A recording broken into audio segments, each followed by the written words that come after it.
और अब बात करेंगे छत्तीसगढ़ की खबरों की, जहां प्रधानमंत्री नरेंद्र मोदी ने कार्यक्रम में वर्चुअली छत्तीसगढ़ में 34,427 करोड़ रुपए की विकास परियोजनाओं का लोकार्पण और शिलान्यास किया। वहीं 10 परियोजनाओं का लोकार्पण शिलान्यास कर विकास कार्यों की बड़ी सौगात दी। इनमें 18,897 करोड़ रुपए की लागत वाली 9 परियोजनाओं का लोकार्पण और 15,530 करोड़ रुपए की लागत की परियोजनाओं का शिलान्यास शामिल है।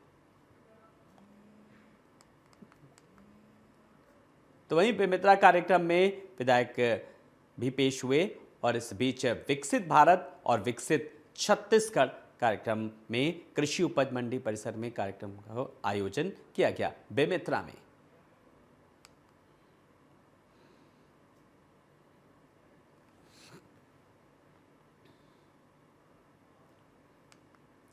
वहीं मुंगेली में विकसित भारत विकसित छत्तीसगढ़ के तहत मानस मंच में कार्यक्रम का आयोजन किया गया। इस कार्यक्रम में डिप्टी सीएम अरुण साव ने शिरकत की। कार्यक्रम में डिप्टी सीएम को पुष्पगुच्छ देकर जोरदार स्वागत किया गया। उप मुख्यमंत्री ने रामलला की पूजा करने के बाद छत्तीसगढ़ महातारी की प्रतिमा पर माल्यार्पण कर कार्यक्रम की शुरुआत की। आपको बता दें कि कार्यक्रम को संबोधित करते हुए डिप्टी सीएम ने कहा, आज छत्तीसगढ़ को देश का अग्रणी राज्य बनाने विकसित भारत विकसित छत्तीसगढ़ अभियान का शुभारंभ प्रधानमंत्री नरेंद्र मोदी के हाथों हो रहा है। ये सौभाग्य की बात है कि प्रधानमंत्री मोदी छत्तीसगढ़ की जनता को 34,000 करोड़ रुपए से अधिक की परियोजनाओं की सौगात दी।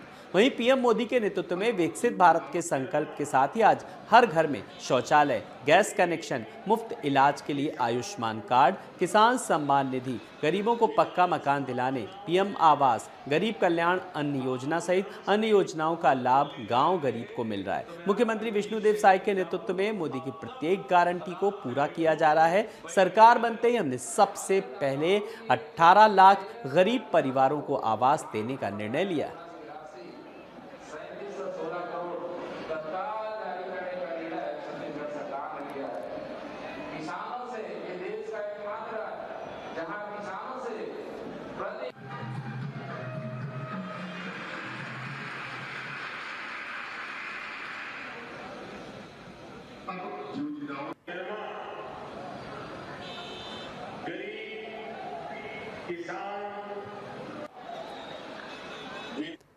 वहीं रायपुर में बीजेपी केंद्रीय चुनाव समिति की बैठक को लेकर सीएम विष्णुदेव साय का एक बयान सामने आया, जिसमें उन्होंने कहा, दिल्ली में महत्वपूर्ण बैठक हुई। आने वाले लोकसभा चुनाव में 11 में से 11 सीटें जीतने का लक्ष्य रखा गया। वहीं शराब घोटाले के मामले में एसीबी और ईओडब्ल्यू की कार्रवाई को लेकर सीएम ने कहा, एसीबी और ईओडब्ल्यू अपना काम कर रही है, जांचें चलती रहेंगी।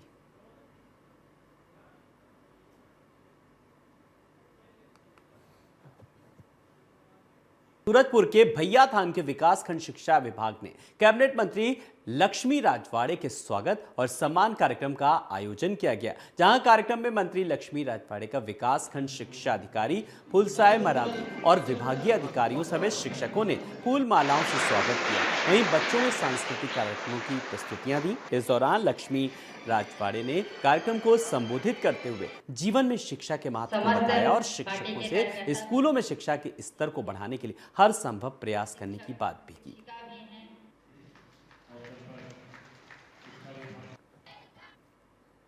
और बड़ी खबर रायपुर से, जहां पर 3 दिवसीय शूटिंग प्रतियोगिता का आयोजन। तो प्रतियोगिता में कई अधिकारियों ने हिस्सा लिया और 3 दिन में 130 प्रतिभागियों ने हिस्सा लिया। तो बड़ी संख्या में प्रतिभागियों ने शिरकत की।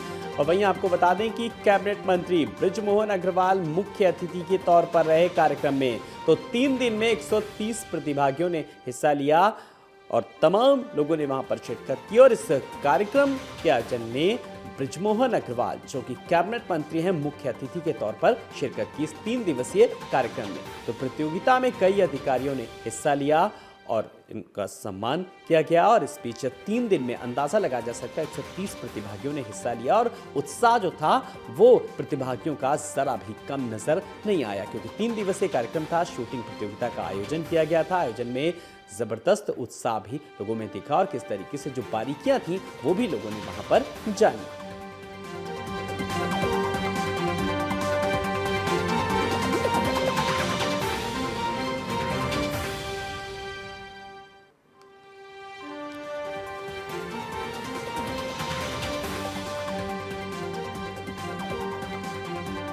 तो प्रतियोगिता में कई अधिकारियों ने हिस्सा लिया।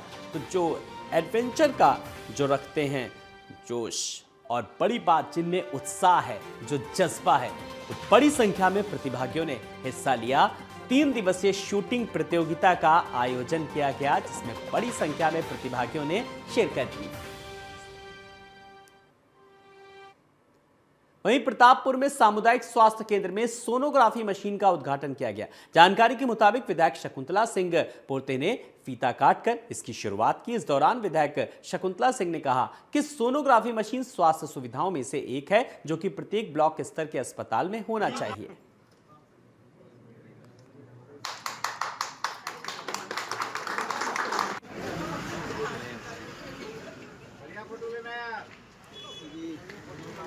हाँ जी। तो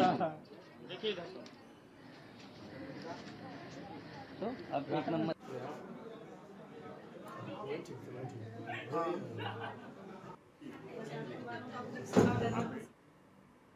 वहीं रायपुर में वाहन पलटने से एक महिला की मौत की खबर सामने आ रही है। जानकारी के मुताबिक महिला सड़क के किनारे काम कर रही थी और इसी दौरान तिल्दा नेवरा की और तेज रफ्तार से आ रही गाड़ी अनियंत्रित होकर के पलट गई।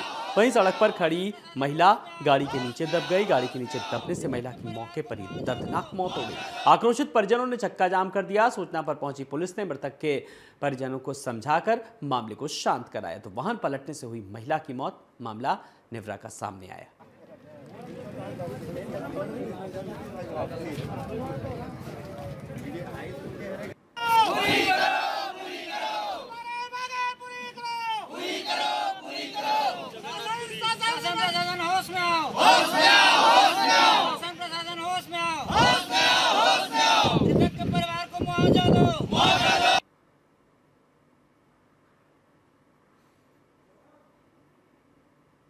तो वाहन पलटने से हुई महिला की मौत, आक्रोशित परिजनों ने किया चक्का जाम। पुलिस ने फिलहाल शव को अपने कब्जे में ले लिया।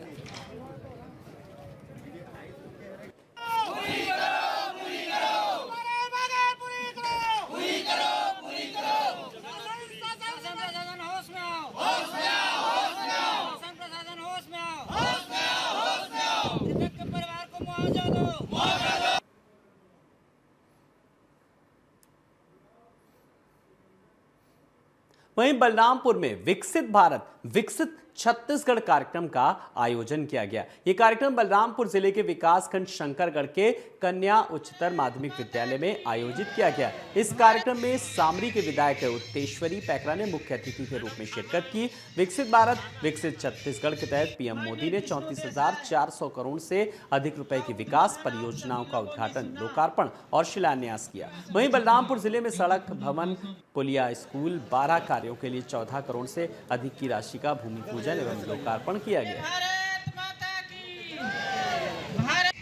तो विकसित भारत छत्तीसगढ़ और विकसित छत्तीसगढ़ कार्यक्रम का आयोजन किया गया। का आयोजन कन्या उच्चतर माध्यमिक विद्यालय में किया गया, जहां पर बड़ी संख्या में लोगों ने शिरकत की और बलरामपुर को 14 करोड़ से अधिक की राशि मिली।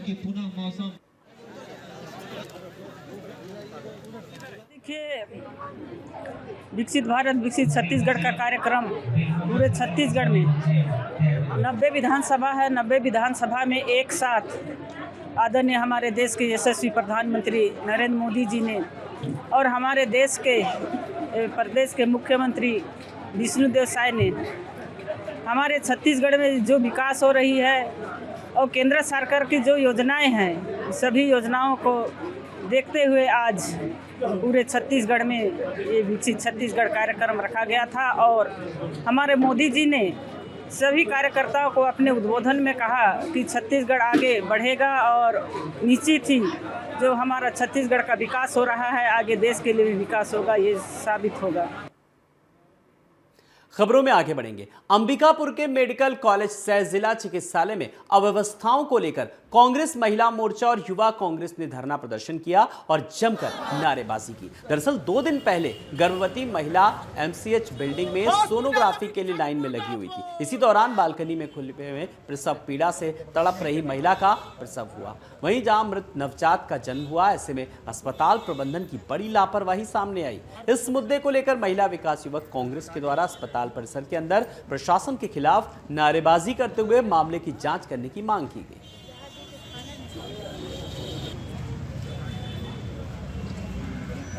हॉस्पिटल में आए सर, अभी इनसे आप सुने जो घटना हुआ है बहुत ही दर्दनाक है और हम सब महिलाएं और हमारे भाई लोग मिल के ज्ञापन एसडीएम के द्वारा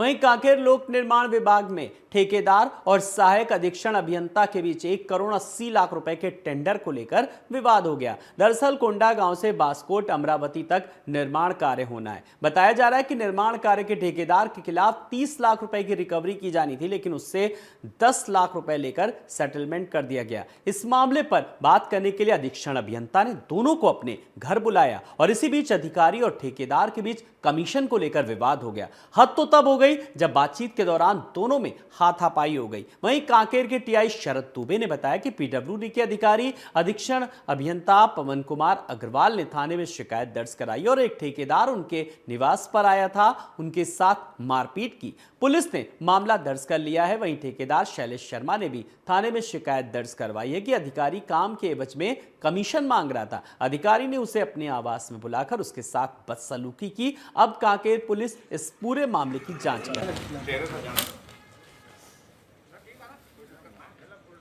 तो टेंडर है हमारा केस काल से अमरावती रोड का टेंडर को निरस्त किया गया है। उस टेंडर में शुरुआत से ही टेंडर सैंक्शन करने के बाद से ही पैसे का मांग था। उस टेंडर में उसमें 10 लाख रुपए का तत्कालिक मांग था। उस समय तत्कालिक मांग में 10 लाख रुपए उस टेंडर में मांगा गया था। जो 30 लाख रुपए का टोटल मामला है, जो एससी अग्रवाल साहब हैं पीडब्ल्यूडी के अधीक्षक अभियंता, उनके द्वारा, और पैसा जो है अमरू राम मरकाम वहाँ पे ई है, इन दोनों द्वारा जो है ना लगातार बार बार दबाव डाला गया काम में पैसे के नाम से। पीके अग्रवाल ने रात्रि में रिपोर्ट दर्ज कराई कि उनके साथ शैलेंद्र शर्मा नामक एक व्यक्ति ने टेंडर की बात को लेकर मारपीट किया। उस संबंध में अपराध पंजीबद्ध कर विवेचना की जा रही है। आरोपियों को गिरफ्तार कर वैधानिक कार्रवाई किया गया। सर क्या उन्होंने क्या रिपोर्ट लिखाया है और क्या किस तरीके का मामला रहा? मारपीट का मामला है, टेंडर को लेकर विवाद हुआ है उसी। छत्तीसगढ़ विधानसभा में विधायक अजय चंद्राकर ने किसानों के हित में एक महत्वपूर्ण अशासकीय संकल्प पत्र पारित किया। इस संकल्प पत्र के अनुसार मंडी शुल्क पहले की तरह 2% किया गया है। नए निर्णय से किसानों को बड़ी राहत मिलेगी और उनकी आर्थिक स्थिति में सुधार होगा।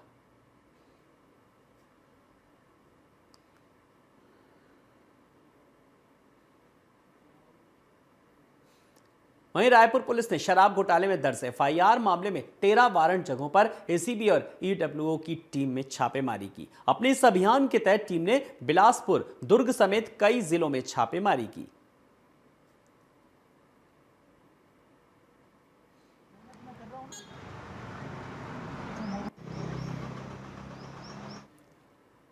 अगली खबर की ओर रुख करेंगे। सरगुजा पुलिस नशे के खिलाफ लगातार अभियान चला रही है। इस अभियान के तहत पुलिस ने कार्रवाई करते हुए शराब की दुकानों के पास शराब पीते हुए कई लोगों को गिरफ्तार किया और उन्हें समझाइश भी की।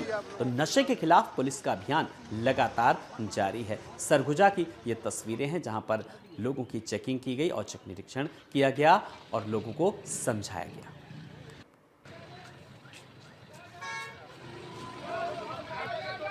सूचना यही मिली थी कि अवैध रूप से लोग खुले में जा करके शराब का सेवन कर रहे हैं, जिस पर अलग अलग टीम बना करके आज सीएसपी सर के मार्गदर्शन में आज कार्रवाई की जा रही है और कार्रवाई जारी है अभी। तो कितने लोगों को अलग अलग जगह से? जी, अभी जो खुले में शराब पीते हुए पाए जा रहे हैं उनको अभी सर्वप्रथम हम लोग पुलिस बल के साथ में उन्हें पकड़ रहे हैं, फिर इसके बाद वैधानिक कार्रवाई की जाएगी। आगे क्या इन लोगों के लिए दिशा निर्देश रहेगा सर, क्या चेतावनी रहेगी? पुलिस विभाग की ओर से यही इन सब के लिए सुझाव और चेतावनी दोनों है कि खुले में शराब पीना बंद करें है ना, क्योंकि इससे समाज में एक प्रकार से बुराइयों का ही जन्म होता है ना। तो नशे के खिलाफ पुलिस का अभियान लगातार जारी है। शराब की दुकानों में की छापेमारी और नशे के खिलाफ पुलिस के अभियान में पुलिस को बड़ी कामयाबी भी हाथ लगी। कई लोगों को समझाया भी और जिस तरीके से सड़क हादसे जो लगातार हो रहे हैं, मामले सामने आ रहे हैं, उनमें भी कमी लाने के लिए पुलिस लगातार फिलहाल अभियान चला रही है। तो सरगुजा में इसी कड़ी में शराब की दुकानों में भी छापेमारी की गई।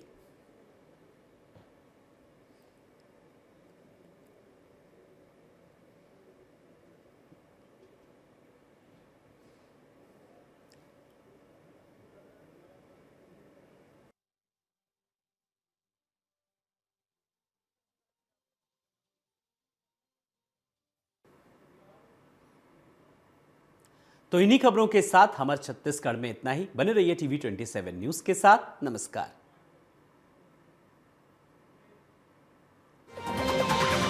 और इस वक्त एक बड़ी खबर आ रही है एमपी के कटनी से, जहां पर खाद्य विभाग की बड़ी कार्रवाई। तो श्रीजी ऑयल फैक्ट्री में की छापेमारी। इस वक्त की बड़ी और अहम खबर ऑयल फैक्ट्री में छापेमारी से जुड़ी हुई, जहां पर तेल भंडारण में तमाम सारी खामियां पाई गई हैं। जो खामियां पाई गई हैं अब उन पर खाद्य विभाग की बड़ी कार्रवाई है। बड़ी खबर इस वक्त की, कटनी में खाद्य विभाग की बड़ी कार्रवाई। तो लगातार तमाम सारी अनियमितताएं मिल रही थी, शिकायत मिल रही थी, जिसको लेकर के श्रीजी ऑयल फैक्ट्री में हुई है ये छापेमारी। और अनियमितताओं के बीच तेल भंडारण में तमाम सारी खामियां पाई गई हैं। अब जिम्मेदार जो होंगे उन पर गिरेगी गाज। तो कटनी में खाद्य विभाग ने बड़ा एक्शन लिया और बड़ी कार्रवाई की अपनी टीम के साथ, जिसमें तमाम सारी अनियमितताओं के बीच अब फिलहाल इनको कैसे अनियमितताओं को दुरुस्त किया जा सकता है,